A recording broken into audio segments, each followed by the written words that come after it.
네, 2부에서는 예고해드린 대로 20만 구독자 달성 이벤트 선정 결과를 발표드리겠습니다.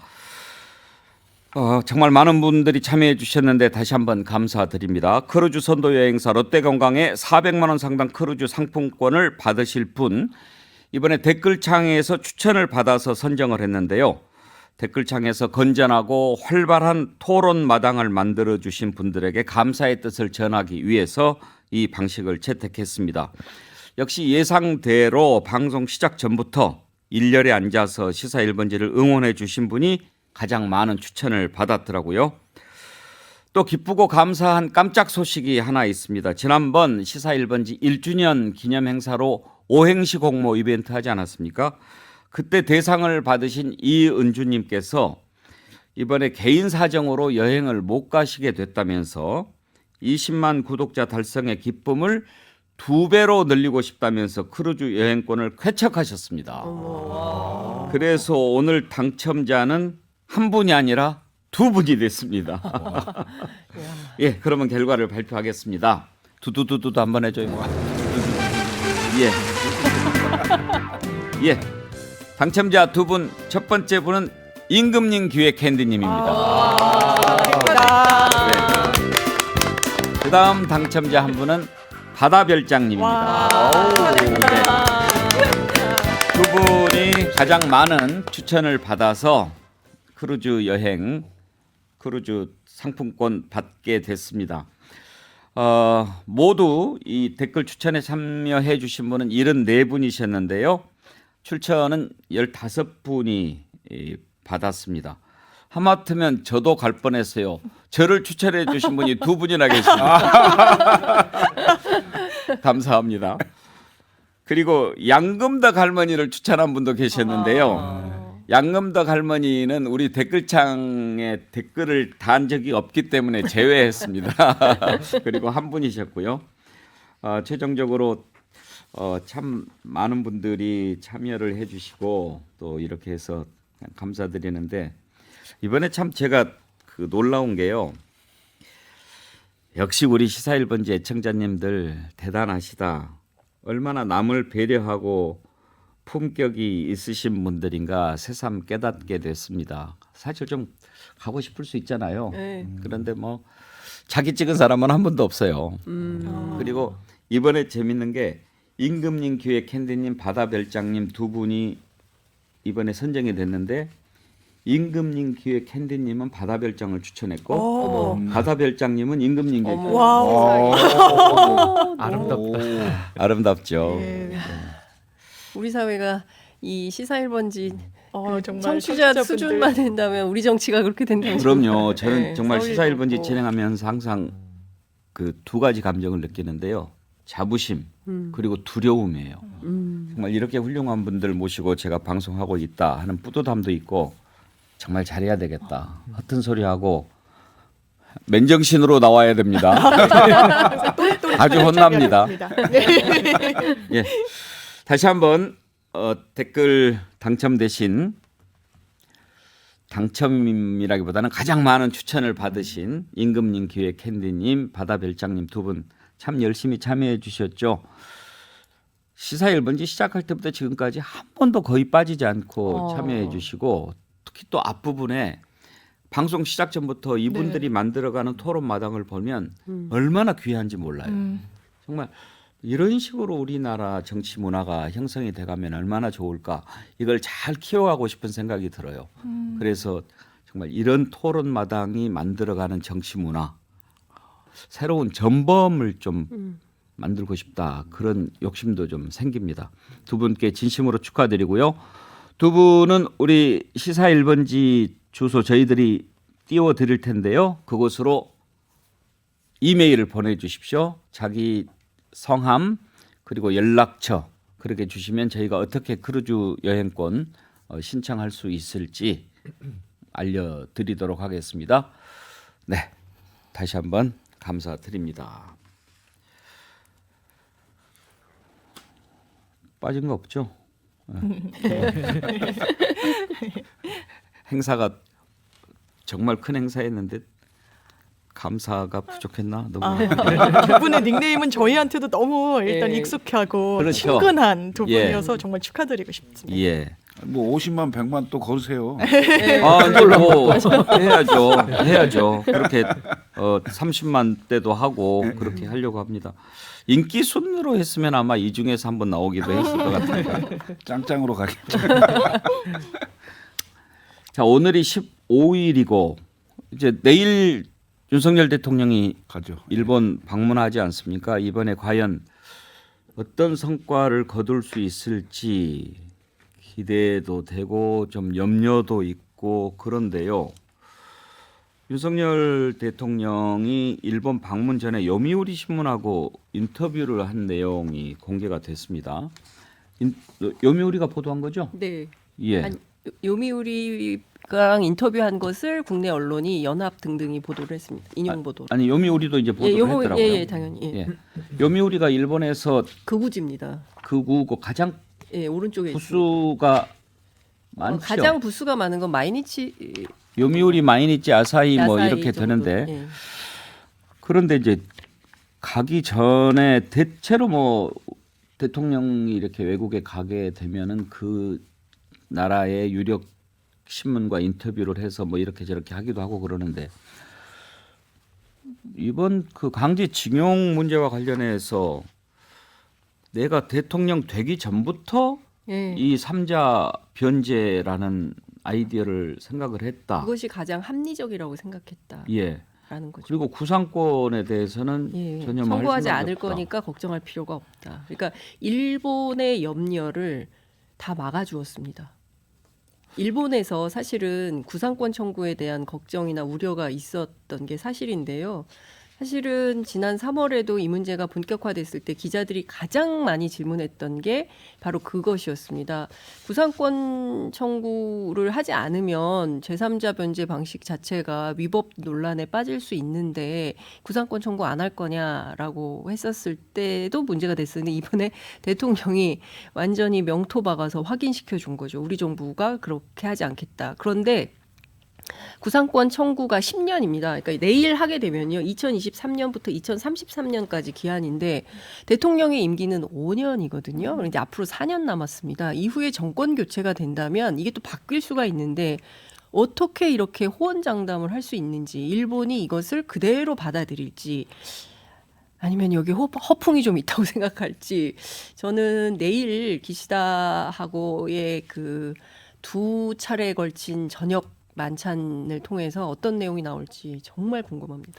근데 외교라고 하는 것은 이제 협상하는 것 아니겠습니까? 그런데 가기 전에 이렇게 패를 닦아하고 그쪽에 부담을 덜어준다면 어떤 것을 가져올 수 있을까요? 저는 가져올 게 거의 없다. 잃는 것만 있는 것 같다는 생각이 듭니다.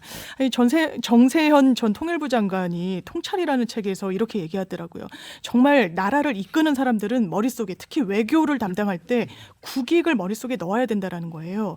그런데 저는 윤석열 대통령의 머릿속에는 미국과 일본이 있을지언정 정말 대한민국이랑 국익을 중심에 넣고 사고하는지 좀 의문입니다. 왜냐면요. 이 1년의 과정을 가져오면서 피해자분들이랑 최소한의 협의도 없었어요. 그렇다면 최소한 일본과는 뭔가 좀 물밑에서라도 의견 조율이 있었나? 그래 보이지도 않습니다. 왜냐하면 외무상이 이렇게 이야기해요. 우리나라 대통령이 일본 정상을 만나기 거의 직전인데 강제징용은 없었다라고 얘기를 합니다. 굉장히 얼굴에 먹칠을 한 거예요. 상대국 정상에게. 그렇다면 우리가 얻는 것은 과연 무엇이냐? 명분도 없고요. 실리도 없고 이익도 못 챙겼습니다. 그냥 일본이 하자는 대로 거기서 더 나아가니까 더 일본이 기고만장한 겁니다. 어떻게 강제징용이 없었다라고 이야기합니까? 미국에게는 사과하고 중국에게는 배상해 줬으면서 왜 대한민국에는 똑같은 태도를 못 취합니까? 왜 그러냐? 우리가 전제를 깔아줬기 때문인 것 같아요. 이렇게 해도 된다라는 신호를 줬기 때문이라고 생각합니다. 저는 이게 국익에 맞는 방향이 아니라고 생각하고 보수 정권이면 전 더 그렇게 움직이면 안 된다라고 생각합니다. 사실 우리가 정치 초보 윤석열 대통령 당선됐을 때 솔직히 까놓고 말해서 가장 걱정했던 부분이 외교 아니었어요? 외교라고 하는 것은 국내 정치하고는 또 다르지 않습니까? 그야말로 자신의 모든 정치적인 경륜과 또 철학 이런 것들의 총합이 외교를 통해서 드러나는 것 아니겠습니까? 그런 점에서 과연 검사만 했던 대통령이 다른 나라와의 관계에서 얼마나 성공할 수 있을까 하는 우려가 좀 있었거든요. 그런데 이번에 일본 방문 전에 내놓은 강제동원 해법은 너무나 좀 파격적이어서 저렇게 하고 될 수 있을까 걱정들을 지금 국민들이 많이 하지 않습니까? 뭘 얻어올 수 있을 거라고 보십니까? 얻어올 수 있는 부분에 대한 것은 조금 지켜봐야 되겠지만 제가 보기엔 대통령의 성격이 굉장히 좀 문제가 있는 게 아니냐 이런 생각이 좀 듭니다. 왜냐하면 사람이 모든 걸 다 잘할 수는 없습니다. 그리고 정치를 쭉 안 해봤기 때문에 우려했던 부분이 있을 수 있거든요. 그래서 그 국회의원 4선 출신의 외교에 상당히 능하다는 박진 의원을 외교부 장관에 발탁을 했고, 그다음에 그 청와대 안보실장이나 안보실 차장이나 이런 분들도 다 외교에 능한 분들이 와 있는 거기 때문에 그런 모르는 분야나 이런 거면 참모들의 얘기를 굉장히 섬세하게 잘 들어야 된다고 보거든요. 근데 이번 사안에 대해서도 참모들은 반대가 많았다고 얘기를 해요. 근데 모든 건 내가 책임지겠다 이러고 참모들 얘기를 전부 다 묵살을 하고 지금 가는 형국 같은데, 그래서 더 우려스럽다는 얘기입니다. 왜냐하면 그 한일 관계라는 게 어떤 특정 그 정치인이 결단하고 막 밀어붙이고 이렇게 해서 해결될 일이 아니거든요. 그간에 많은 대통령들이 있었죠. 그리고 앞으로도 많은 대통령이 있을 수 있습니다. 그렇지만 지난한 그 과정이 필요한 지점들이거든요. 그걸 몰라서 누가 결심 안 했겠어요?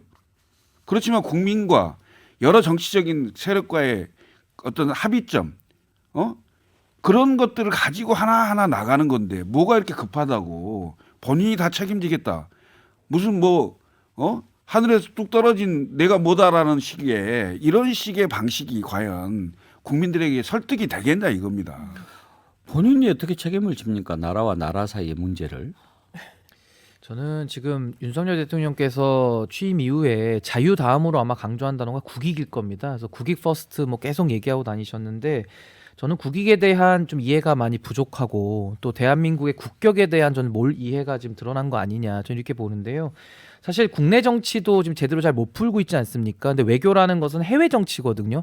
그러니까 국내 정치도 못 하다 보니까 지금 해외 정치는 더더욱 지금 못 하고 있다는 평가가 굉장히 높아지고 있고, 이것이 저는 이제 위험 수위까지 왔다라고 봅니다. 국민들께서 상당히 지금 우려하는 지점까지 온 것이고, 저는 이 한일 관계라는 것이 가깝고도 먼 이웃 아닙니까? 과거의 아픈 역사가 또 끼어 있고 굉장히 해결하기 어려운, 그러니까 꼬여 있는 이런 관계인데, 이거를 너무나도 단선적이고 단편적으로 좀 생각하면서 그냥 밀어붙이기 식으로 가고 있거든요. 그래서 저는 굉장히 좀 우려스럽고, 우리가 얻어올 이익이 뭐가 있을까?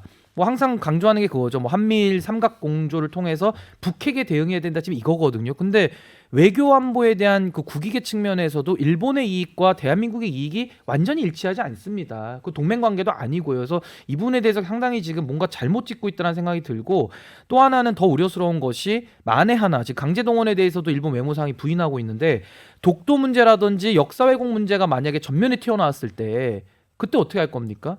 그러니까 저는 대한민국의 높아진 위상과 국격을 전혀 지금 대변하지 못하면서 일방적으로 좀 일본에 끌려가는 이런 외교를 하고 있기 때문에, 저는 참 죄송한 말씀입니다만은 명분과 실리가 지금 다 생략된 굉장히 위험 수위의 외교를 하고 있다, 저는 이렇게 평가합니다.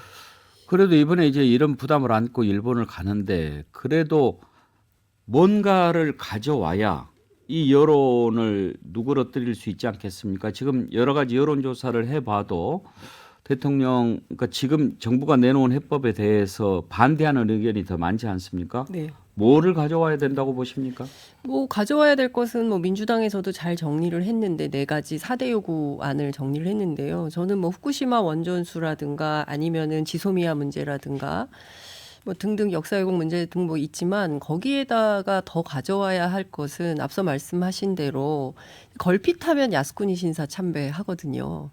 그리고 역사 교과서 문제가 또 상당히 심각합니다. 그러니까 아이들한테 잘 가르쳐야 되거든요. 그러니까 독일의 사례를 일본이 좀 본받을 필요가 있습니다. 우리 선조들이 얼마나 잘못했는지, 나치 전범이 얼마나 문제가 있었는지를 후대 자자손손 대대로 교육하고 있는데, 일본은 아직도 패전을 인정하지 아니하고 종전만 강조하고 있습니다. 이제 이런 나라의 기본적인 역사를 바라보는 인식과 태도, 그리고 끊임없이 군국주의를 부활하려는 음모, 이런 그리고 전쟁이 가능한 평화 헌법으로 만들어서 전쟁이 가능한 국가로 나아가서 결국은 한반도를 딛고 대륙으로 나가려는 이런 야욕을 아직도 갖고 있는 나라 아닙니까? 그러면 여기에서 우리가 주체적으로 사고하고 분명한 역사 인식으로 일본하게 준엄하게 얘기를 해야 됩니다. 그런데 그렇지 않고 윤석열 대통령이 요미우리하고 무슨 얘기를 했냐면 이 외교 문제를 국내의 멋대로 끌어들이는 것은 국익 차원에서 온당치 않다라고 얘기를 했는데,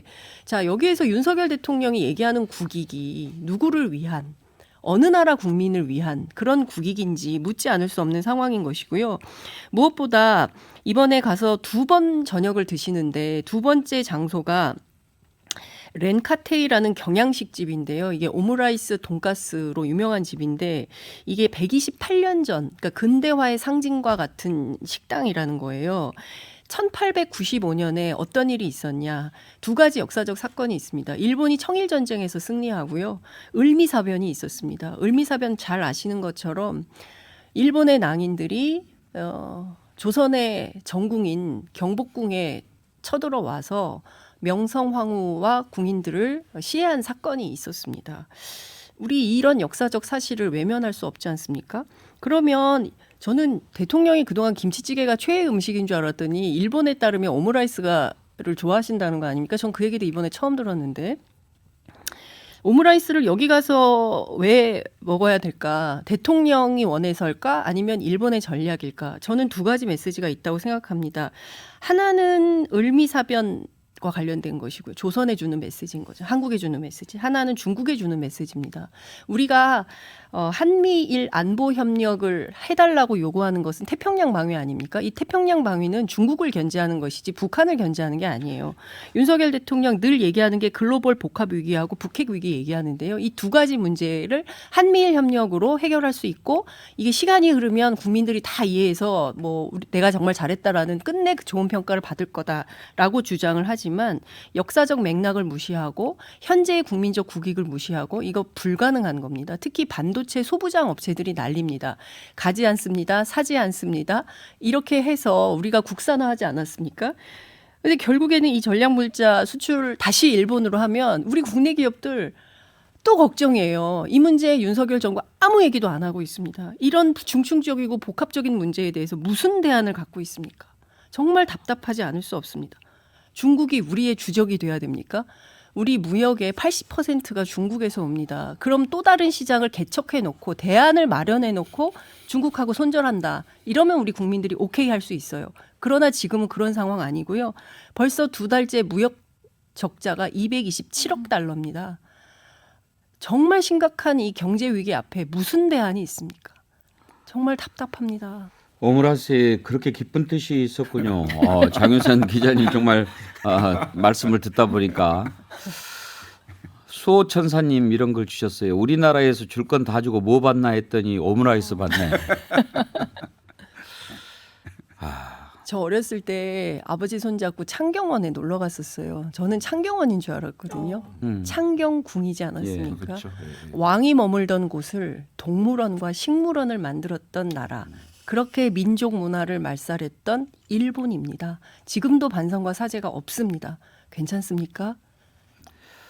레몬님, 대한민국 국민은 제3자 변제가 타당하지 않다고 생각하는데 대통령 혼자 타당하다고 생각한다면 누구를 위한 대통령인가요? 이런 질문 주셨어요. 그러니까 지금 해법을 놓고 국민들이 고개를 갸우뚱하는 것은 과속인데, 그러면 뭔가가 있겠지. 외교라고 하는 것은 항상 물밑에서 오고 가는 게 있으니까. 그래도 상식적으로는 주고받는 게 외교인데 아무것도 받은 것 없이 우리가 저렇게 주면 그래도 밑에서는 뭔가가 있겠지 이렇게 생각하는 게 이제 상식이에요. 그러면 이번에 이제 가가지고 일본에서 사실은 뭐 저기 했는데 뭐 이렇게 해가지고 뭐 딱 그냥 봐라. 바로 이런 거였지 않냐. 이렇게 해야 돌아오는 발걸음이 가벼울 겁니다. 근데 지금 이제 그 중에 하나가 예를 들면 뭐 구상권까지는 아니라도 나중에 우리 대법원 판결에 뭐 존중을 해서 일본 제철이라든지 미쓰비시 중공업으로부터 뭔가를 좀 받기로 했다든지 뭐 어떤 식으로든지 미래재단에 참여한다든지 뭐 이런 것을 가져올 수 있을까? 그걸 가져온다고 해도 될지 모르겠는데 가능할까요?